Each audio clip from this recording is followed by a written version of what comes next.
घरची गेली होती सगळी रानात, मग असा कांड केला या. तर राम राम मंडळी, मी तुमचा सोन्या व्लॉगर. तर विषय असा आहे की आज आपल्या खताच्या सगळ्या टायल्या भरायच्यात आणि टायल्या 1-2 नाही तर 4-5 टायल्या भरायच्यात. त्यामुळे सगळी जण आहेत भराय टायल्या. कंटाळून गेलोय बाबा सध्या. कंटाळा आलाय बाबा. नाही मी म्हणतो यालाच संसार म्हणतात, परपंच म्हणतात. अरे परपंच कुठं घालायचा हा परपंच? अरे असं कटाळून कसं चालेल बाबा? तुला काय जातंय बोलायला? तू आपला असा एकला सांड्याच्या सांड्या अरे लय कटकट असती बाबा.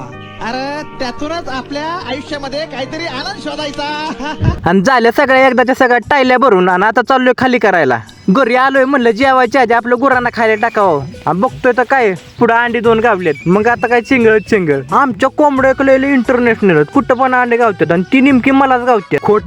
खोट बोलायचं नाही.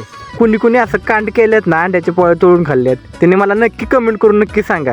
खोटं बोलायचं ना, हा कमेंट करून नक्की सांगायचं. मग काय सुट्टी असते तो गॅस पेटावला, अंड्याची मिंड्याची मस्त वगैरे पोळी अशी करून खाल्ली. आता बिन बाबाटे तो एवढा कांड केलाय, मग कशाला उगाच पुरावा मागं ठेवायचा. मग घेतली भांडी धुवून आणि तुम्ही पण जाता फॉलो करून जावा.